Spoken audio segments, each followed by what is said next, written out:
Family planning. So every year, my wife, I feel like, posts whenever we're doing our family planning, and people are always really interested in how we go about that. She always shares that I typically have slides and that I am very serious about how we plan our year every year. And the slides, can be a little bit overboard, some would say, and a lot of people don't do that. I think the top 10 percentile probably of especially husbands out there who are leading their family or trying to be intentional with what they're doing are at best sitting down and having a conversation with their spouse, with their wife, and saying, hey, how do you think last year went? Where do you think we won? Where do you think we lost? What do you think went well? Where do you think we can improve? What can we do better? And all of that's good. I think it's a good place to start. But at the same time, we know that as men, we're called to lead the home, lead, provide, protect. And so, especially two of those things, I think all three of those things you want to be intentional about. The three foundations I always say of excellence are intentionality, ownership, and courage. And so, if you're going to take ownership, if you're actually taking responsibility for your family, then you have to be intentional with this. Just like if you were the CEO of a business, if you were the president of a company, if you were the president of a school, part of your key role as a leader is to cast a vision, is to have a vision, have a direction, have a strategic plan for how you're going to execute for your family. If you have financial goals, if you have a vision for what your family life is going to look like, then you have to be serious about that. You have to create a plan. You have to be reflecting on what went well, what went poorly. And I think one of the biggest things that prohibits people from progressing, whether that be in a spiritual life or life in general, and any sort of growth, is this refusal to do that. It's a refusal to sit down and reflect and think about how am I doing, what am I doing well, what am I doing poorly. We know the examination of conscience, doing a daily examine is one of the most powerful things you can do in your spiritual life, but we so seldom, if ever, do that for the other areas of our life. And we seldom do it for our spiritual life, let alone some of these other areas. And so I posted about this on LinkedIn. I showed a little screenshot of some of my slides. And so, as I promised on Instagram, I'm going live right now on YouTube. I'm live on Locals. And after this, I've created templates to the credit of my friend Lucas Walschlager and some awesome people on LinkedIn. I created some templates that are going to be really helpful. Some template slides for you and your family to use. It has an agenda, a recommended agenda for you to use. And I'm going to walk through all of this stuff today. And then I also have a slide deck that'll go, and then a goal document that breaks down wife, husband, and then together goals, your familial goals that you have together, and some important aspects of that. So I'm going to talk about all these different things here and really get into how we go about doing it. Now, what are the most important things when it comes to doing this is just the fact that you're sitting down as a couple to reflect and get on the same page. One of the things that I've shared and my wife and I have both been public about is the fact that last year was a huge year of growth for us in our marriage, despite the fact that we had a lot of chaos and turbulence. We moved from Denver to Kansas City. We sold our house. We bought a new house. I got promoted and took on a bunch of new responsibility at work. I did my first ever corporate keynote. I was speaking a lot more last year than I was the year before. And so a lot changed. A lot was happening. I hired for Seeking Excellence for the first time with a summer intern and then two more hires throughout the year.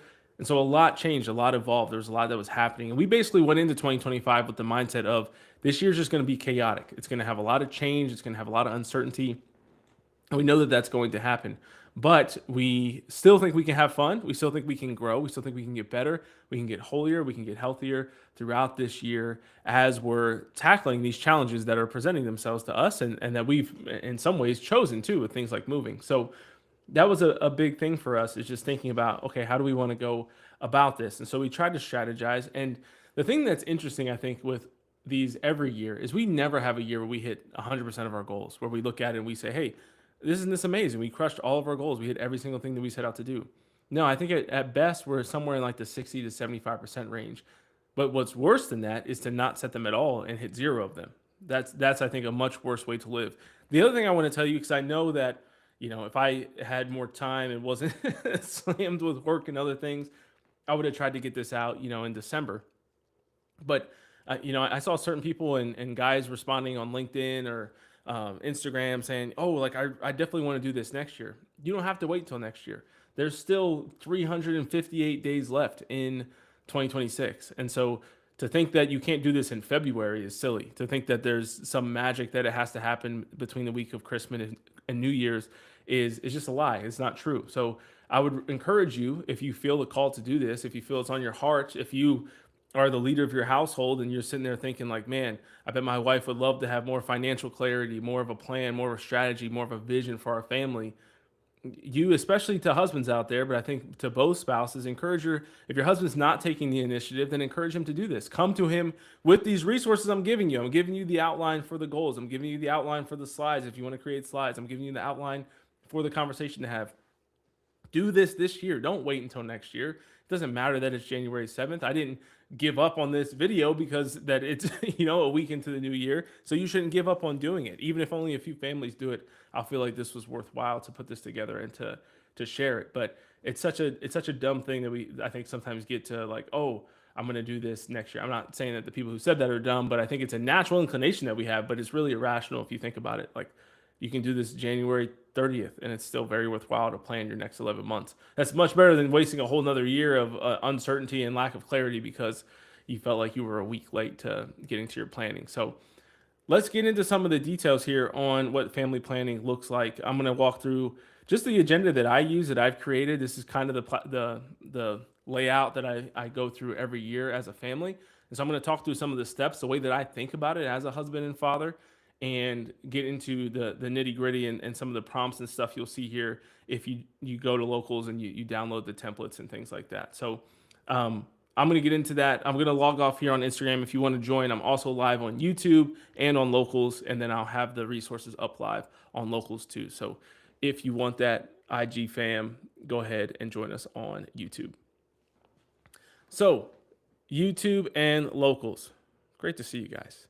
Let's talk about this a little bit more in depth. And so what do I do beforehand? So I think one of the things that I do towards the end of the year is I just want to be thinking about where are we going? I think one of the things that I talk about a lot, whether it's in business or in family life, is that you have to have time to work on your business, not just in your business. And this is also true for your family. I'm pretty adamant that Emily has time like this, that she has time away from the kids at a coffee shop. She can come here to my office, conference room, whatever. But you have to have time where you're just stopped. You're not distracted. It's not mommy, mommy, mommy. You're not in the stress. You're outside of the element. It's kind of like a corporate retreat. How many Fortune 500 companies or even smaller businesses will go on an offsite retreat to get away and think about things? At Hallow, we do this. Our leaders, we're having one in February for our B2B leadership team. I'm going out to New York to have a few days together as a team, to be strategizing, thinking about, all right, what should we continue doing? What should we stop doing? What should we start doing? What's going well? What's going poorly? How can we be more cohesive as a team? How can we be more effective? How can we hit higher goals and targets this year? The same thing has to happen to your family. If you're running your family like a company, like a team, like any type of actual organization that's going to grow and be successful, then, and whatever that looks like for you, then you have to have these times. You have to have a day, a few hours where you just, with a piece of paper, sit down, ideally in adoration or some sort of prayer, even if it's just in your office, and say, what went well this year? How can we improve for next year? How are my kids doing? How's their spiritual life? How's their formation going? How are their academics? If you have older kids, how are they doing in school? This is the kind of stuff I know for a fact. My family never did this. My dad, I don't think, ever knew anything about my grades. I remember getting a scholarship to college before ROTC. This wasn't my ROTC scholarship, but other like academic scholarships, and he was like genuinely shocked. He was over the moon. It was one of the most proud moments he'd ever had. But it kind of shocked me based on how much he cared about the scholarship, that he never cared about my grades up to that moment. Like I don't remember him ever really asking or being curious or concerned about how I was doing academically at school. And I know I would have done a lot better had he cared and had he pushed me and challenged me to say, hey, you're getting a 2.8, you're getting a 3.2. I bet you could get a 3.5. Why don't you try for that this quarter? Would have meant a lot, would have gone a long way. And I started to push myself that way when I was in college. But for you as a husband and father, as a wife and mother, are you stopping to think about how are the kids doing? How is our marriage doing? Did it improve or did it get worse over this last year? How's our relationships? How would I gauge our friendships? How would I grade how we're doing, socially? Do our kids have friends? Do they have good friends? Do we have good friends? Do we have the moms group and interaction support that we need? Do we have the fathers, our husbands, or like male interaction and friendships that we need? These are the kinds of questions that you can think of like every divorced family. I think that these meetings, especially if you have them quarterly, monthly, or short weekly check-ins after that as well, can literally save your marriage. They can save your family. They can save your kids from going off the deep end down the line because you're actually stopping to think about how things are going, to evaluate where things are at. And so it's super important. How are you doing physically? Did you hit any of your physical goals this year? Did you get in better shape, worse shape, or did you maintain? Did you eat healthy? Did you get good rest? Was sleep a priority? Were you on your phone way too much? All these sorts of things. How'd you grow? What did you learn about? Did you read any books this year? Did you learn about anything? Did you enhance and strengthen your mind, or did you just kind of let it rot and exist for the last 365 days? These are great questions to ask. How'd your relationship with God change over the last year? And so thinking about this is the first step. I'm sitting down, I'm thinking about this. I'm going in this for a while. I mean, to create the slides and do all the things that I did, it took me a few hours to kind of create the financial plan that I did for our year, to pull all the numbers and the data and all that stuff, to go through our budgeting tool on Monarch, to get the feel for where we're at with assets, with debts, with all those sorts of things, to pull all those numbers, take some time to compile that, to think about the strategy, to think about the priorities, to think about the demands, not just of this year, but over the next 5 years, the next 10 years. What do we hope to have happen? So that's the first thing that you need to be thinking about. If you're the leader of your home, what's going on? What's going well? What's going poorly? What needs to happen this coming year? And so then that's kind of what. And then I asked my wife. I said, Emily, will you please just think about some of your wins, losses? Look at your goals from last year. Think about some of the goals you want to set for 2026. That way, we're not coming to the meeting. We used to do this. We didn't prepare as well. Come to the meeting and you just kind of have nothing ready. And so you need to spend a bunch of time thinking and reflecting back on the last year. We still do some reflecting on the last year, which I'm going to talk about in a second when we're together. But if we come with some fodder for the conversation, with some thoughts already kind of pre-planned, it goes a lot better and is a lot more efficient and effective, which is important when you're talking about babysitter or somebody's watching the kids and you got to get back home, as my wife does, to feed the baby or whatever you have to do. So you got to kind of know your time, know how much time you have. But we like to do it typically where we would go out to dinner together. This time we just went to a coffee shop and got a treat and a coffee, and then we came over to my office and went to one of the board rooms, and we had a whiteboard in there. I connected my laptop to the TV, and we start as always with a prayer. And so we pray and thank God for the highs and the lows, the good things and the bad things that happened over the last year. And then we're thanking God, of course, for the things that didn't go well, or the things that did go well. We're asking Him for His clarity and guidance on the next year of our lives, and that He'll provide us with, just an assurance of what He wants for us, what He wants for us, what He wants from us, what He wants us to start, what He wants us to stop, all those sorts of things. And then we just want to reflect on the previous year. So then we're doing this together. So my first slide in the slide deck, as you'll see if you download it, is exactly that. It's let's review this past year. What did it look like? Biggest highlights, biggest wins, biggest misses. Now I had pre-filled these out, but you can also just leave the questions that I have in there to kind of reflect and talk through it as a family, as a couple together. After we do that, if we talk about biggest highlights, biggest wins, biggest misses, for us, just to give some examples, 'cause I think it's always helpful to have examples to kind of prompt your answering of these yourself. I know that's helpful for some people. For me, highlights, obviously, there's always the big ones. We had a baby, we bought a new house, we bought a new car. Those are really fun. We also went on this great trip. One of my kind of lesser ones compared to those three things was we went to Park City, Utah. When I had my first corporate speaking engagement, I took my family with me, and we had a wonderful 4 days in Park City, Utah. It was beautiful. My wife, I hadn't been to Utah since I was like 11. She hadn't been in a really long time, and so we got to go together, and we had just a really, really great time as a family. And so that was a huge highlight for me, and just fun to relive that, fun to think back to that, look at some pictures, and just kind of reminisce. Then biggest wins, hitting financial goals is always a big one for me. That's really fun. Any other big goals or objectives you hit? I got to go home to visit my family in Pennsylvania. We became godparents of twins. Emily actually got 4 godchildren last year. I only got 2, so she's starting to outpace me a little bit. But all those things. Think about how did your marriage improve? For us, we had huge marital growth in 2025, and so that was a big win. Some of the misses, we didn't hit our physical goals the way that we wanted to. We didn't do our board meetings. One of the things we're going to talk about, I'm going to do a video with Emily here soon that I'm going to kind of wrap up with, encouraging you not just to do this annual planning, but how do you actually implement and carry it out throughout the year. I'm going to talk about that too. We're going to do a video on that and how we structure our weekly meetings and check-ins with each other here probably in the next week or so, week or two. And we did a really bad job just through all the moving, the inconsistency, the travel, all the stuff that happened this past year. We just did a really bad job of prioritizing those. So that would be one of the misses. Next, we're getting into 2026 planning. So looking forward, looking at the year ahead, what are some major things? So I think this is some of the key things. A lot of times we're easy. It's tempting to go dive straight into what are the goals. I want to lose 5 pounds. I want to lose 10 pounds. I want to read 10 books. I want to do whatever it might be. But thinking about the big rocks first. What are the big things you have? We want to go to Italy this year, so that's a huge thing. We want to go to Italy. We have the goal of that trip. The World Cup is coming to Kansas City. That's a big thing. I get a sabbatical. 5 years at Howell, you get a 6-week sabbatical. That's a huge thing. What am I going to do with it? How are we going to plan it? What are we going to schedule it? All this stuff you got to be thinking about, right? So, any career changes or career growth or career goals or big financial things or you're having a baby or you're moving or whatever it might be. Thinking about those big things first really helps you to kind of settle the things into the rest of your year. I also created a document for our travel schedule and just kind of big events throughout the year. So this is just a Google Doc where each month was its own heading. And then I had bullet points of Rose's first birthday. We're traveling. I'm going to California.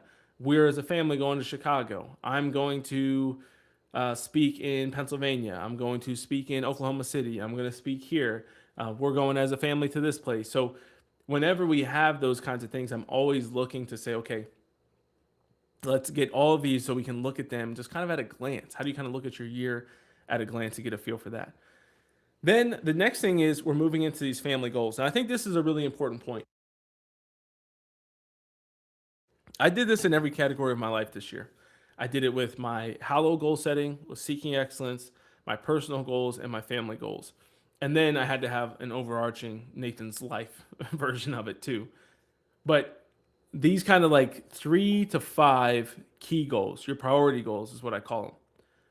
If you think about December 31st, 2026, it's New Year's Eve. Let's say it's the morning of New Year's Eve. It's not the night of New Year's Eve because you're distracted, you're with people, whatever. We were with these couple families on New Year's Eve and it was just hectic and loud the whole time, so I wasn't very reflective. We were home by like 9 o'clock. But if you think about the morning of New Year's Eve, you wake up, you're having your coffee, you've refocused your mind so you're not brain rotting and doom scrolling. And you're just sitting there, maybe you got your Bible in front of you and you're doing some prayer time thinking about the year. What are the 3 to 5 things that if you did those, if they were accomplished this year, you would undoubtedly, pretty much no matter what else happened, feel like it was a win? This type of prioritization is really important. It's so easy. When I'm going through my goal setting, I can get down to these deep levels of 50 different things that I hope to accomplish this year. You can make a list of probably 100 things that you hope to accomplish this year, especially when you start to include like fun things that you want to do or whatever it might be. But if you think about what would be the 3 things that if you accomplish those, there's almost no way you could look at the year as a down year, as a loss, or not be like filled with life and joy and excitement for next year. And so I think that's really important to kind of get those in. And so I basically created those for my family. I said, hey, here's what I think are our major family goals for 2026. Now, what I think is a good way to do this in most households, this isn't for everybody, but what I typically do as the head of the family is I will create stuff like this and I'm bringing it to discuss it and solidify it in the meeting. But I'm not just showing up saying with every step of the way, what should they be? Like I mentioned, I put the list of biggest wins together. I still had Emily share her reflection first before I shared that slide so that she could share from her own perspective the things she had brainstormed and thought about. But then it gives me this opportunity as a leader to show that I'm being proactive. I'm coming with a list of things. I've done the reflection in advance. These are the things I think are the 4 most important things for our family. And so for us, it was getting healthy, establishing an ideal schedule and routine, conquering screen time for ourselves. Our kids are really great with screen time. We don't do a ton of it with them, but we're pretty bad, myself especially. And then living below our means. And so budgeting, basically just sticking to our budget for the year, which is something I think was really important. We had a really crazy last year because of buying a car, buying a house, selling a house. So there was just a lot that was happening. Ended up being a good year overall, but I still want, like, now we're kind of established. We don't have any big purchases coming up this year, God willing, and we're just kind of living our life. And so now it's like, okay, we're settled. We don't have to buy a bunch of furniture. We don't have to buy a car. Like, let's just kind of settle in and live according to the budget that I had developed like a year ago for when we were in Kansas City. And so those are kind of the four primary ones. And so you got to create them for your family. What are your four primary things that, as a family, you feel like if you did these four things, 3 to 5, it would be a dub. The year would be just an absolute um, win. I know for us, like if I hit my weight goals and I'm getting healthier, my body's not hurting as much. If Emily's feeling good, bounce back after having her second baby. If we got into this great routine as a family, I'd feel great. If we conquered our screen time, it felt like we like really, you know, won our minds back. I'd feel great. And then if we budgeted, live below our means and conquered our financial plan for this year, I would certainly be on cloud nine. So then I listed some other goals. So I have some examples here. Most of these, honestly, are still from us. But if you want to have another baby, we're not trying to have a baby in 2026, God willing. But we'd love to conceive a baby in 2026. So I did have it as one of my other goals. Get car fixed, revive the front yard grass. Our house that we bought, the family that lived there before us had moved out for like 2 or 3 months before we went and toured the house in September. So that was like all summer. The front yard was just roasting in the sun. And so it's just cooked. And I'm just so envious of my neighbors' lawns. And so that's going to be a big goal of mine. Our Italy trip, we haven't gotten our house blessed yet. We had it scheduled for December and had to reschedule. So getting our house blessed. So some of these things, developing a few great family friendships. We're still getting settled into Kansas City. And so we're trying to develop more friendships and get closer. Then I broke down in the next slides the top four priorities that I listed. So the first one, getting healthy. I put in the bullet points off to the side, what is my plan to get there? Like, how can we get kickstarted even? If it doesn't have to be 12 months of our physical fitness plan, of our gym training schedule and getting into our daily workout plans. But we're going to start with dry January. We're doing like a modified version of the Daniel fast, as Howell goes through this Daniel fast for these first 3 weeks of January. Gym workouts 3 times a week. Emily signed up going back to Orange Theory and doing her thing there. And so just kind of creating the plan of like, how are we going to do that? The next thing, getting into the ideal schedule, breaking that down. I had a whole graph there of what I think our family ideal schedule is. She had created one as well. So we just kind of merged those two things together. They were very aligned, which was great. Then going into screen time. So breaking down each of these, how are we actually going to accomplish them? It's fun to just say, oh, let's get healthy, or oh, let's conquer our screen time. All right, well, how are you going to actually do that? One of the things that I wanted to establish for us as a family is the one screen at a time rule. So we got really bad about, we'd be watching football or watching TV together, and we're also scrolling on our phone. If you're going to be there, then you got to be watching TV. If you're going to be in front of the TV, we have another chair. We got other parts in the house. If you want to go scroll on your phone, you can do that, but one screen at a time. You can text somebody back or whatever, but we're not going to be sitting there watching reels and watching football. Then you get into the financial piece. Now, this is something I talk about with a lot of guys. I know that different people have different perspectives on this. My personal opinion and view is that the man is the CEO of the family. You can still have your wife be the CFO of the family, your financial officer. But in most companies, if the CFO is doing a negligent job, if things go poorly financially, the CEO is held responsible for that. And so I think the one way, I remember there was a guy that I had on my podcast, I think it was last year actually, and a bunch of my friends were laughing after listening to the episode because they knew he said at one point, like, oh, my wife handles the money, she handles all the finances, I don't know anything that happens there. I just spend what she gives me. And I was like, they laughed because they knew that I disdain that. I do not think that is good. Even if it's just quarterly or yearly, you gotta have some awareness, dude. It's just like, you can't do that. You can't just have no clue. It's like, again, being the CEO of a company, even if money's not your thing, you can't have no clue what's going on. You can't just be like blindly trusting the person that's running your finances. That's the recipe for absolute disaster. So financial transparency, I think, is best. I think it's also bad on the other side. I know a lot of families where the wife just has no clue what's going on financially. She just has to trust that her husband's providing and things are going well. And that's great to have that trust if that's your relationship. But it's also good to just know. This is one of the things I think is always crazy. And one of the big things for me doing this again this year was I was just like, Emily, like, God forbid anything ever happened to me. I don't want you to be surprised by this. I'm reiterating to her that, hey, our 401k company changed this year. Let's highlight that again. Um, Here's where our assets are. We're looking at cash on hand, investments, and total assets. Then we're looking at our debts, total debts. Then we get our net worth from that number. Um, we're going through some of our key considerations for the year. What are our most pressing financial needs? What debts do we have that we want to pay off this year or at least make big progress on this year? What's our most achievable financial wants? We want to go to the World Cup. We want to go to Italy. We want to, last year we wanted to buy a car. All right, let's create a plan for that. What are our income goals for the year? These are things that you have to discuss. So, income goals is the next section. So, going into that, husband's jobs, wife's job, if your wife works, your side hustle, if you have a side hustle, what's the income goals for that? If you want to start a side hustle this year, what is the plans for that? Actually think about it, talk about it, strategize and how you can do that this year. And then you have your total income and set a total income goal. I set total income goals, for myself for when I'm 40, basically all the way back every year, to get to that point, to get to the point where I'm 40 years old and hopefully making my dream income for me at that stage. And the thing about it, when you start to do that, you actually start to plan. I think I'm going to hit it a lot sooner than I originally thought. Things are going well, and I look back at some of the goals that I'd set like 3 years ago, and it's just like crazy. I mean, I was looking today at like some aggressive version of some of the financial goals. I was like, man, I'm hitting it a lot faster, and there's still a lot of expenses. There's a lot of needs that things that have to happen that these next few years are just going to be a grind and hopefully will pay off to that 40 will be even more beautiful and incredible and blessed than I thought it could have been. But you have to get there. You have to strategize. It doesn't just happen, right? You have to actually make a plan and execute it. And so then I get into this financial plan. I think it's really helpful for you as a family, both for you and for your spouse, to have clear objectives for what's going to happen. I have 6 objectives listed here. You don't have to do all 6 this year. You don't have to have 6 for this year. But I basically have started to create like, okay, I also have a Word doc that kind of expands upon this. But to say, what are our financial plans for the next several years? I brainstormed another one the other day where I'm like, okay, when am I going to buy a new car?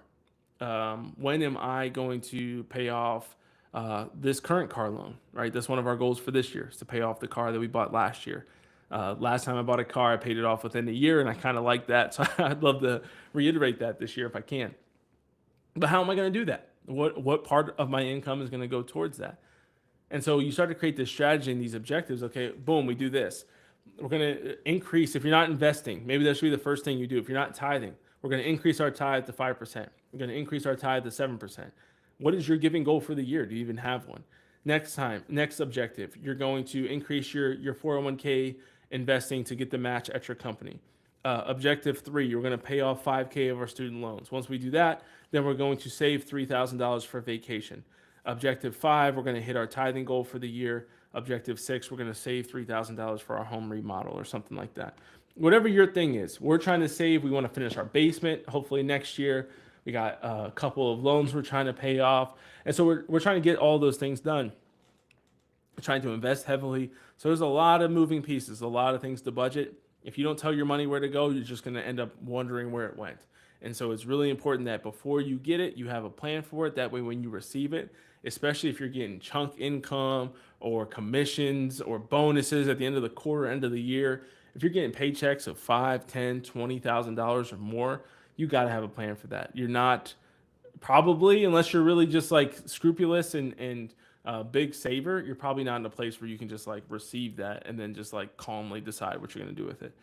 So then thinking about your budget plan, how will you budget your steady income? So maybe you're somebody that just has pure salary. Well, how are you going to budget that? Your tithe, your mortgage, your investment, your fixed expenses, your variable expenses. Then you get into how you'll budget your variable income if you have that. So if you have a side hustle, for me, speaking, coaching, if I'm doing, locals, all these different things that I'm making money and I have supporters or people that are paying for different services that I'm providing. Well, and I get commissions or bonuses or things like that. Okay, well, when we get that extra income, what are we going to do with it? I have an example split here, which is basically what we use. 10% to tithe, 25% to taxes, IRA investing at 15%, pay off the credit card as needed, and then the remainder goes into personal spending. If you haven't heard, my wife and I talk about our personal spending accounts. We'll be having videos come out on Locals about that soon as well. And then lastly, but not least, we have roles and responsibilities. This really ties in as well into the third column that you'll see in the goal setting list, the goal setting document template that I have. Not only do we have together goals, we also always put a responsible person. And this I think is really important because it's one thing to say, oh, we're going to do weekly check-ins, or oh, we're going to pray together as a family, or oh, we're going to pay off this loan. Who's responsible for making sure that it happens? I think it's, it's good to brainstorm and think like, oh, we need to schedule a vet appointment for the dog, or oh, we need to schedule to her to get her hair cut. Oh, Jordan needs a haircut. Oh, this needs to happen. All right. Who's responsible for what in your house? There's a great game. I forget what it's called. Some friends had recommended it to us a while back. I think it's like card game. You basically distribute, washing the dishes, cooking meals, whatever, and you can kind of decide who's responsible for what. Clarity is charity, and so getting clear on things like for us, Emily is basically all things children. She is the captain of the ship when it comes to the home. And so I supplement, I help, of course. I try to be active. I'm a very active father. I do a lot of stuff, especially one on one with my son. Plan to start including my daughter a lot more in that. I love taking the kids out by myself and having one on one time with them, playing with them, doing all the things. But doctor's appointments, all those sorts of things, like that is not my role or my realm.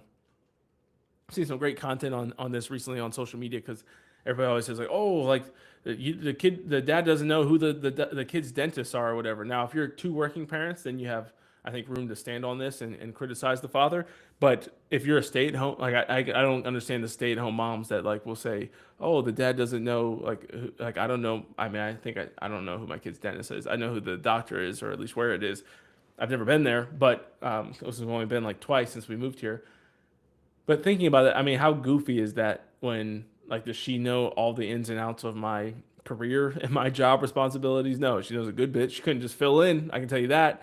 Emily couldn't just come here and start being the sales manager of 9 direct reports that's scaling rapidly and just take it over for the week. Could she do it eventually? Sure, but she could do it overnight.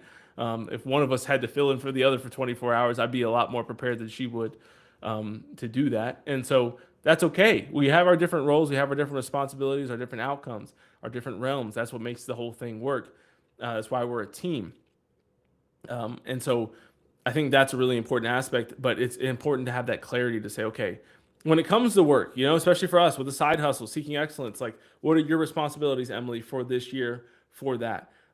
What are mine? When we do our weekly check-ins, as you'll see if you join us on Locals for that video, we also have a space where we assign ourselves tasks and we're allowed to assign each other tasks of what do you need the other person to do to help you or to improve your life or just to kind of get things done.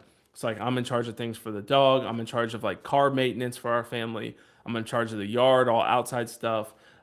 Emily's in charge of the house. She's kind of taking over of like home renovations or like she had to call the HVAC guy this past week. Like she takes care of all that now, which is something that I previously used to do when I worked from home and she was working out of the home. And so you just have to have clarity. You don't want something like that to happen and be like, all right, who's responsible for this?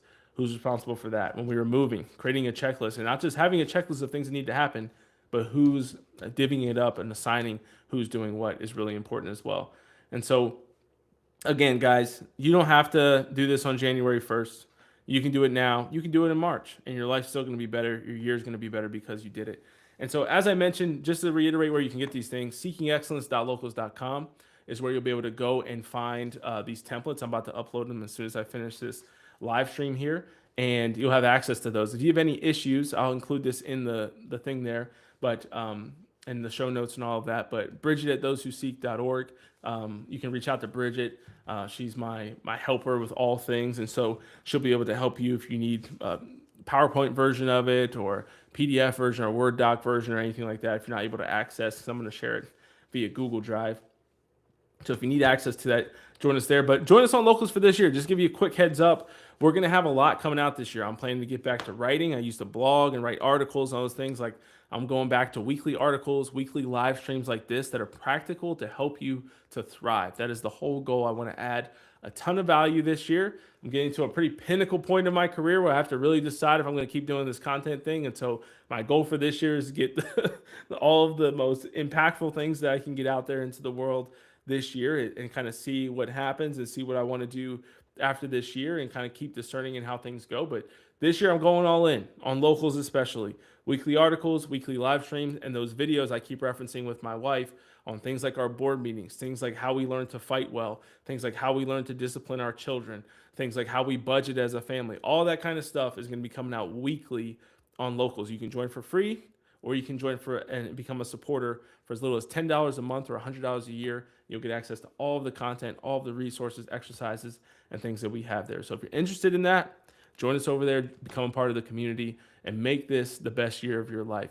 All right, God bless you. If you haven't yet, subscribe to our YouTube channel, because we'll also have 1 to 2 videos coming out there a week as well. God bless you. It's time for you to go out there and be your best. I'll see you next time.